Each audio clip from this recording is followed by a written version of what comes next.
In this video, we are going to learn about brainstem and its external features. Brainstem. It consists of three parts: from above to below, midbrain, pons, medulla oblongata. Brainstem is present within posterior cranial fossa. It connects spinal cord with forebrain. Posteriorly, pons and medulla are separated from cerebellum by the cavity of fourth ventricle. Cavity of fourth ventricle separates pons medulla from cerebellum. You can see the brainstem. It has three parts from above to below: midbrain, pons, medulla oblongata. Before learning each part in detail, remember that midbrain is related to third, fourth cranial nerves. Pons. Ventral surface of pons is related to fifth cranial nerve. At the pontomedullary junction, sixth, seventh, eighth cranial nerves are present. Medulla oblongata is related to last four cranial nerves: 9, 10, 11, 12 cranial nerves. Now let's see about medulla oblongata. It is direct upward continuation of spinal cord. Spinal cord continues above as medulla oblongata. It is lowest part of brainstem. It extends from lower border of the pons to a plane just above which first cervical nerve arises. Medulla oblongata extends from lower border of the pons to a plane just above which first cervical nerve arises. Medulla lies in anterior part of posterior cranial fossa. Anteriorly it is related to clevus. Posteriorly it is related to vallecula of cerebellum. Parts of medulla oblongata. It consists of two parts: upper open part, lower closed part. Lower part of the medulla, like spinal cord, contains central canal. This is spinal cord having central canal. The lower part of medulla also contains central canal like spinal cord. In the upper part of the medulla, this canal widens and moves dorsally to form the lower part of fourth ventricle. In the upper part of medulla, the central canal widens, it moves dorsally, and it forms lower part of fourth ventricle. External features. Medulla is divided into right and left symmetrical halves by anterior median fissure and posterior median sulcus. Same as that of spinal cord, it is divided into two halves by anterior median fissure and posterior median sulcus. Anterior median fissure. Anterior median fissure of medulla oblongata is continuous below with anterior median fissure of spinal cord. Anterior median fissure above, it ends in a triangular depression called foramen cecum, which is present at the lower border of pons. It is interrupted in its lower part by pyramidal decussation. Posterior median sulcus. It is continuous with posterior median sulcus of spinal cord. Above, its lips diverge to form the boundaries of a triangular area, the lower part of fourth ventricle. Above, its lips diverge to enclose the triangular area. This area forms lower part of floor of fourth ventricle. Anterior median fissure and posterior median sulcus are present in the midline. They divide the medulla into two symmetrical halves. Each half of medulla is marked by two sulci: anterolateral sulcus and posterolateral sulcus. Anterolateral sulcus, posterolateral sulcus. Anterolateral sulcus. It extends along the lateral border of pyramid. Anterolateral sulcus extends along lateral border of pyramid. Posterolateral sulcus, it is present between olive and inferior cerebellar peduncle. In the midline there is anterior median fissure. Next, on the other side of the anterior median fissure, pyramids are present. Next, anterolateral sulcus, olive, posterolateral sulcus, inferior cerebellar peduncle. Now we are seeing the features of ventral surface of medulla. Pyramids. Two elongated elevations present on either side of anterior median fissure. Anterior median fissure. On either side of anterior median fissure, there are elongated elevations called pyramid. They are produced by corticospinal fibers or pyramidal fibers. Corticospinal fibers, that is, they are passing from cortex to spinal cord. As they are passing from above to below, they are descending tracks from cortex to spinal cord. The fibers of corticospinal tract arises from motor cortex and they pass through internal capsule. They pass through midbrain, pons, medulla. In the lower part of medulla, pyramidal decussation occurs. Nearly 75 to 80% of the fibers crosses the midline and reaches the opposite side, and they continue as lateral corticospinal tracts. Nearly 20 to 25% of the fibers they pass without decussation. They continue as anterior corticospinal tract. You can see here the fibers arising from the motor cortex passes through internal capsule. They pass through midbrain, pons, medulla. In the lower part of the medulla, they decussate. The decussated fibers continue as lateral corticospinal tract. The undecussated fibers continue as anterior corticospinal tract. Olives. Oval elevations. They lie posterolateral to pyramids. They lie posterolateral to pyramids. They are produced by underlying inferior elevatory nucleus. Anterior median fissure. On either side of anterior median fissure, pyramids are present. Next to pyramid, anterolateral sulcus. Next, olive. Rootlets of hypoglossal nerve. As we know that medulla is related to last 4 cranial nerves, 9, 10, 11, 12 cranial nerves. Rootlets of 12th cranial nerve, that is hypoglossal nerve, are present near anterolateral sulcus. They emerge from anterolateral sulcus between pyramid and olive. Rootlets of 9, 10, 11 cranial nerves. Cranial part of accessory nerve. Rootlets of 9, 10, 11 cranial nerves emerge from posterolateral sulcus between olive and inferior cerebellar peduncle. Inferior cerebellar peduncle. These are thick bundle of fibers. They lie posterolateral to olive. They attach medulla with cerebellum. Dorsal surface. Features of the closed part of the medulla. In the midline, posterior median sulcus.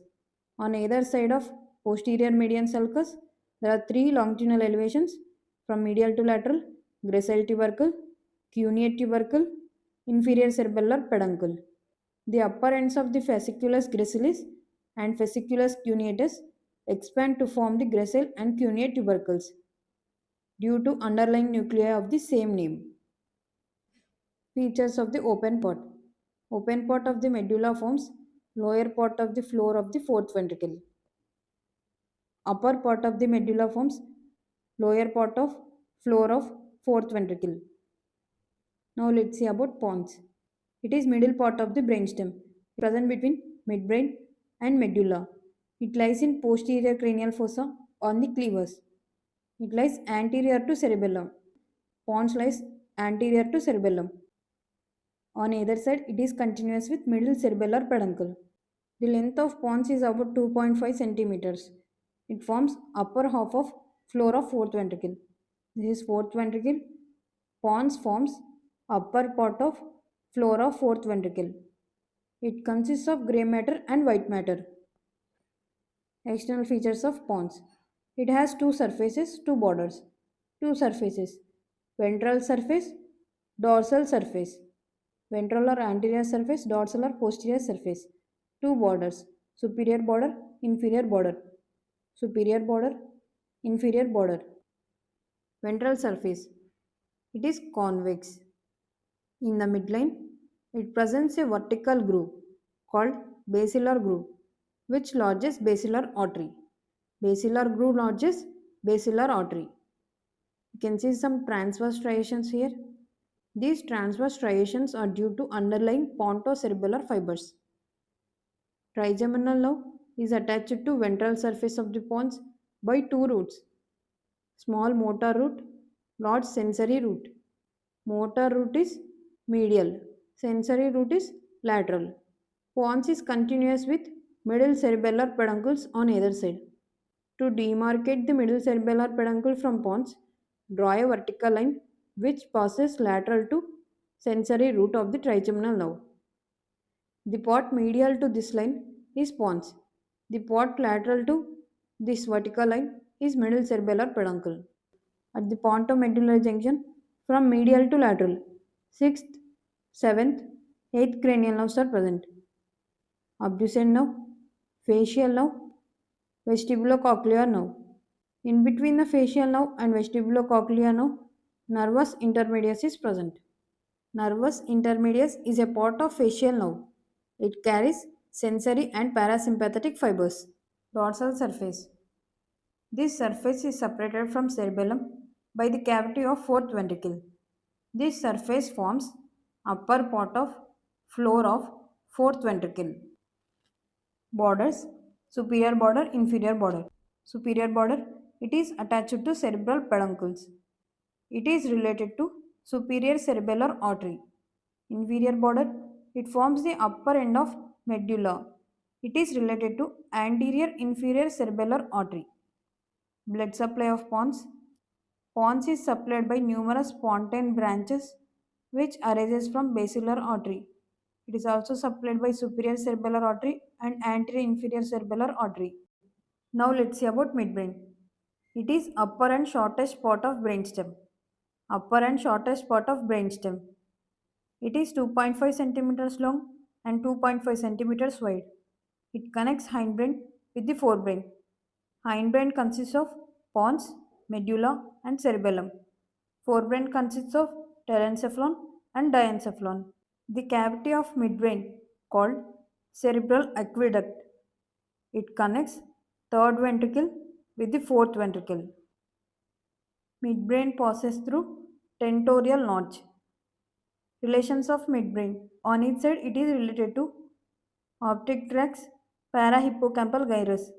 Anteriorly, it is related to interpeduncular structures. Posteriorly, it is related to splenium of corpus callosum. External features: it has ventral surface, dorsal surface. Ventral surface, it presents two crura cerebri. Crura cerebri emerges from cerebral hemispheres. Crura cerebri converge downwards towards the pons. They form posterolateral boundary to interpeduncular fossa. Oculomotor nerve. It emerges from the medial side of crus cerebri. You can see this is crus cerebri. Oculomotor nerve emerges on the medial side of crus cerebri. Trochlear nerve. It emerges on the dorsal aspect of the midbrain. Only cranial nerve that emerges on the dorsal aspect of the brainstem is trochlear nerve. It curls around lateral aspect of cerebral peduncle to appear on ventral surface. Dorsal surface, it presents four round elevations called corpora quadrigemina, two superior colliculi and two inferior colliculi. Colliculi are separated from each other by cruciform sulcus. Colliculi are separated from each other by cruciform sulcus. Vertical limb of the sulcus, when traced above, it forms a depression which lodges pineal body. When it is traced below, it is continuous with frenulum veli. Vertical limb of the sulcus, when traced above, it forms a depression which lodges pineal body. When traced below, it becomes continuous with frenulum veli. Brachia. Thick ridges of white fibers. There are two brachia: superior brachium, inferior brachium. Superior brachium connects superior colliculus to lateral geniculate body. Superior colliculus is associated with visual pathway. Remember light. Visual pathway light. LL, lateral geniculate body. Inferior brachium, it connects inferior colliculus with medial geniculate body. Let us now revise brainstem. Brainstem consists of three parts: from above to below, midbrain, pons, medulla oblongata. Medulla oblongata, it is divided into two halves by anterior median fissure and posterior median sulcus. On either side of anterior median fissure, there are elongated elevations called pyramid. On either side of pyramid, lateral to pyramid, anterolateral sulcus. Through anterolateral sulcus, rootlets of 12th cranial nerves emerges. Next to anterolateral sulcus, olive is present. It is produced by underlying inferior olivatory nucleus. Next to that, posterolateral sulcus. Rootlets of 9, 10, 11 cranial nerves emerges through posterolateral sulcus. Posterolateral to olive, inferior cerebellar peduncle is present. Inferior cerebellar peduncle connects medulla oblongata with the cerebellum. Dorsal surface. In the lower closed part, there is posterior median sulcus. On either side of posterior median sulcus, three longitudinal elevations are present from medial to lateral: gracile tubercle, cuneate tubercle, inferior cerebellar peduncle. In the upper open part, the dorsal surface of medulla forms lower part of floor of fourth ventricle. Pons. It has two surfaces, ventral surface, dorsal surface, two borders, superior border, inferior border. Ventral surface, it is convex. In the midline, there is a vertical groove called basilar groove which blotches basilar artery. This surface is transversely striated due to presence of underlying pontocerebellar fibers. Pons is continuous on either side with middle cerebellar peduncle. Trigeminal nerve is connected to this surface by two roots, small motor root, broad sensory root. At the pontomedullary junction, from medial to lateral, 6th cranial nerve, 7th cranial nerve, nervus intermedius, 8th cranial nerve. Dorsal surface of pons forms upper part of floor of fourth ventricle. Superior border, it is related to cerebral peduncles, superior cerebellar artery. Inferior border, it is related to anterior-inferior cerebellar arteries. Midbrain, it has two surfaces, ventral surface and dorsal surface. Ventral surface, it presents two crura cerebri. Crura cerebri converges towards the pons. They form posterolateral boundary to interpeduncular fossa. Oculomotor nerve, it emerges from the medial side of crus cerebri.